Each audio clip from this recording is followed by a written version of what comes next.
తిరుపతిలో బంద్ ఎలా కొనసాగుతుందో మా కరెస్పాండెంట్ మధు అందిస్తారు. Madhu, over to you. ఆంధ్రప్రదేశ్కు ప్రత్యేక హోదా కల్పించాలంటూ వైఎస్ఆర్సీపీ తలపెట్టిన బంద్ తిరుపతిలో సంపూర్ణంగా కొనసాగుతుంది. తెల్లవారుజాము నుంచే పెద్ద ఎత్తున ప్రజా సంఘాలు, వామపక్షాలు, వైఎస్ఆర్ కాంగ్రెస్ పార్టీ శ్రేణులు తరలి వచ్చాయి. వైఎస్ఆర్ కాంగ్రెస్ పార్టీ నేతలు భారీ ఎత్తున తరలి వచ్చేసి ఆందోళన చేస్తున్న పరిస్థితి చూస్తున్నాం. ఎక్కడ చూసినా ఎక్కడెక్కడ బస్సులు అక్కడే ఆగిపోవడం జరిగింది. ప్రస్తుతం బంద్ సంపూర్ణంగా కొనసాగుతున్న పరిస్థితి. ఏ ఒక్క బస్సు కూడా కదలలేని పరిస్థితి. ఎంపీ వరప్రసాద్తో పాటు పెద్దిరెడ్డి రామచంద్రరెడ్డి, భూమన కరుణాకర్ రెడ్డి వాళ్ళు చాలా మంది వారితో కూడా మాట్లాడించే ప్రయత్నం చేద్దాం. ప్రస్తుతం ఎంపీ వరప్రసాద్ ఉన్నారు, వారితో మాట్లాడించే ప్రయత్నం చేద్దాం. మీరు చెప్పండి, ఇవాళ ఏ విధంగా ఆంధ్రప్రదేశ్కి విభజన వలన ఎంతో నష్టం జరిగింది. ఆ రోజు ముందు నుంచి కూడా విభజనకు ముందే మా నాయకులు జగన్మోహన్ రెడ్డి గారు ఏం చెప్పారంటే, విభజన చేయొద్దు, విభజన అంటే జరిగితే ఇద్దరిని కూర్చోపెట్టి ముందు కాలం ఆలోచించి ఇద్దరికి న్యాయం జరిగే విధంగా చేయాలని చెప్పి ముందు నుంచి కూడా మా నాయకుడు జగన్మోహన్ రెడ్డి గారు చెప్తున్నారు. ఆ మాట వినకపోవడం వల్ల ఈ సంక్షోభం మనకు వచ్చింది.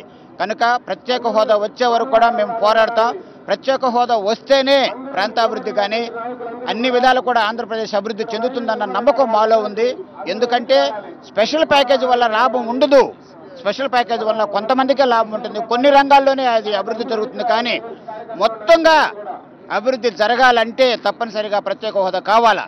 ఆ రోజు కేంద్ర ప్రభుత్వం ఈ రోజున్న కేంద్ర ప్రభుత్వం వచ్చి ఆ రోజు అపోజిషన్లో ఉన్నప్పుడు తప్పనిసరిగా మేము చేస్తాము, 5 ఏళ్ళు కాదు 10 ఏళ్ళు ఇచ్చి ఆంధ్రప్రదేశ్ని కాపాడుతామని చెప్పి ఆ రోజు పార్లమెంట్ మీద వాగ్దానం చేసి ఈ రోజు ఏమి చేయకోకుండా ఈ విధంగా కేంద్ర ప్రభుత్వంలో ఉన్న బీజేపీ కూడా మమ్మల్ని ఈ విధంగా విడిచిపెట్టమన్నది చాలా దురదృష్టకరం. అన్ని విధాలు కూడా నష్టపోయాం. ఎన్నో విధాలుగా మేము హైదరాబాద్ని అభివృద్ధి చేశాము. అభివృద్ధి చేసిన తర్వాత దాదాపు మాకు వచ్చే 60% రాబడులు కేవలం హైదరాబాద్ నుంచే పోయిన తర్వాత అది తప్పనిసరిగా భర్తీ చేయవలసిన న్యాయం, ధర్మం, అది బాధ్యత వాళ్ళకంటూ బీజేపీకి ఉంది. కనుక మాకు ప్రత్యేక హోదా కావాలా. అప్పుడే అన్ని విధాలు కూడా ఆంధ్రప్రదేశ్ అభివృద్ధి చెందుతుంది. యువకులు ఈ రోజు అడుగుతున్నారు. కారణం ఏంటంటే ప్రత్యేక హోదా అంటూ రాకపోతే మాకు అభివృద్ధి జరగడానికి అవకాశాలు లేవు, ప్రాంత అభివృద్ధి జరగదు. కనుక మాకు యువకులకు ఉపాధి జరగాలంటే, నిరుద్యోగ సమస్య తీరాలంటే, ప్రాంతాభివృద్ధి జరగాలంటే మాకు ప్రత్యేక హోదా కావాలా. తెలుగుదేశం వచ్చి అవసరం వస్తే ఆంధ్రప్రదేశ్ అభివృద్ధి కొరకు కేంద్ర ప్రభుత్వంలో మంత్రులు కూడా బయటకు వచ్చి మాతో పాటు సహకరించి ప్రత్యేక హోదా కొరకు పోరాడాలని చెప్పి మరొక్కసారి మేమందరూ ప్రజల తరఫున కూడా ఇక్కడ తెలుగుదేశం ఉన్న ప్రభుత్వాన్ని మేము కోరుతున్నామని చెప్పి తెలియజేస్తున్నాం. మరికొంతమంది ఉన్నారు, వారితో మాట్లాడించే ప్రయత్నం చేద్దాం. ప్రతి ఒక్కరు కూడా చెప్తున్నది ఒకటి, ప్రత్యేక హోదా ఖచ్చితంగా కల్పించి తీరాలని పెద్దిరెడ్డి రామచంద్రారెడ్డి ఉన్నారు, వారితో మాట్లాడుతాం. ప్రత్యేక హోదా అనేది సంజీవిని కాదని అంటున్నారు చంద్రబాబు. ప్రత్యేక హోదా అంటే సంజీవిని కాదు.